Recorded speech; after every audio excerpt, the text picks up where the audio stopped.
Assalamualaikum warahmatullahi wabarakatuh. Salam sejahtera untuk kita semua. Saya Muhammad Al-Farizi, Ketua B Syariah Research Universitas Bina Nusantara Jakarta, bersama rekan-rekan saya, yakni Rastinia Kamila Hanum dan Syaibatul, akan bersama-sama mempresentasikan dalam kompetisi LKTI Indonesia Syariah Economy Outlook, Pusat Ekonomi Bisnis Syariah, Fakultas Ekonomi dan Bisnis Universitas Indonesia. Pada presentasi kali ini, tim kami akan mengangkat tentang optimalisasi penggunaan transaksi digital syariah untuk mendukung pemulihan ekonomi Indonesia.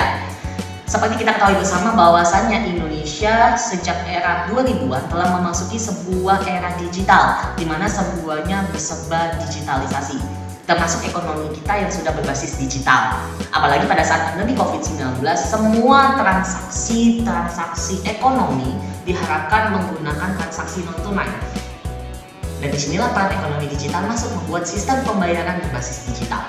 Berdasarkan data transaksi pembayaran di sosial media, berdasarkan laporan PayPal Asia Social Commerce Report pada tahun 2019 saja menyatakan bahwa 72% responden Indonesia menggunakan digital payment methods.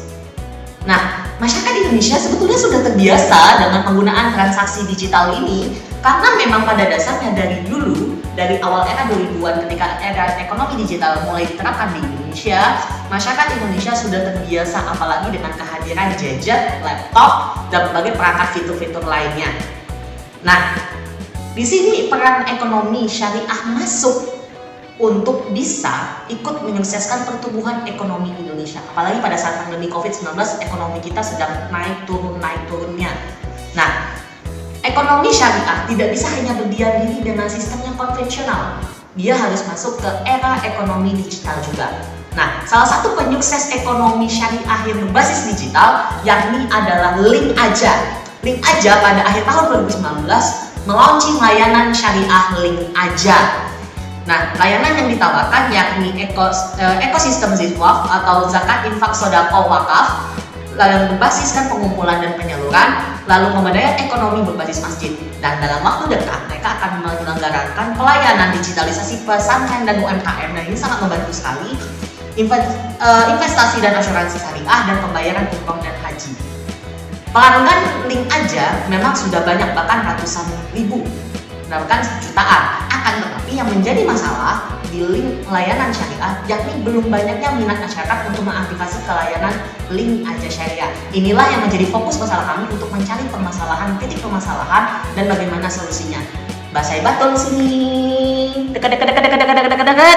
Kita ke Mbak Syaibatul.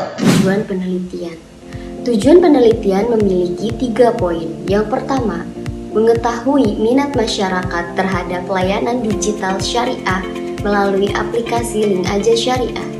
Yang kedua, mengetahui dampak perkembangan transaksi digital Link Aja Syariah terhadap perekonomian Indonesia. Yang ketiga, menjelaskan strategi layanan Link Aja Syariah untuk dapat bersaing dan bertahan dengan layanan digital e-money lainnya. Selanjutnya, metode penelitian. Dalam penulisan ini menggunakan metode kuantitatif dengan kajian data sekunder dari berbagai lembaga yang berkaitan disertai kajian literatur yang relevan dengan topik. Selanjutnya, sumber data. Dalam penelitian ini mengambil data-data dari website Bank Indonesia, website Otoritas Jasa Keuangan, website Komite Nasional Ekonomi dan Keuangan Syariah, dan website Link Aja. Teknik analisis data dan penulisan. Teknik analisis data menggunakan statistika deskriptif dan teknik penulisan menggunakan sistematis. Berikutnya, langkah-langkah dalam penulisan karya tulis ilmiah. Terdapat 6 poin. Yang pertama, menentukan rumusan masalah. Yang kedua, melakukan pengumpulan materi melalui berbagai sumber yang relevan. Yang ketiga, melakukan analisis berdasarkan sumber yang relevan. Yang keempat, merumuskan hasil olah data menjadi satu kesatuan. Yang kelima, menarik kesimpulan dan memberikan saran. Dan yang terakhir, menyusun karya tulis secara sistematis. Hasil penelitian kali ini yang pertama adalah analisa tentang perkembangan uang elektronik yang diambil dari data sekunder website Bank Indonesia. Data yang diambil yaitu uang elektronik yang beredar, volume transaksi uang elektronik, serta penambahan infrastruktur mesin pembaca kartu uang elektronik. Berdasarkan grafik transaksi e-money dan laju pertumbuhan peredaran uang elektronik menunjukkan penurunan, tetapi kemudian periode selanjutnya mengalami kenaikan. Berdasarkan grafik infrastruktur mesin reader e-money, terjadi penurunan pada bulan Juli 2020, kemudian periode selanjutnya mengalami kenaikan hingga Januari 2021. Yang kedua ada analisis perkembangan fintech syariah dan konvensional. Berdasarkan hasil analisis data sekunder dari web OJK.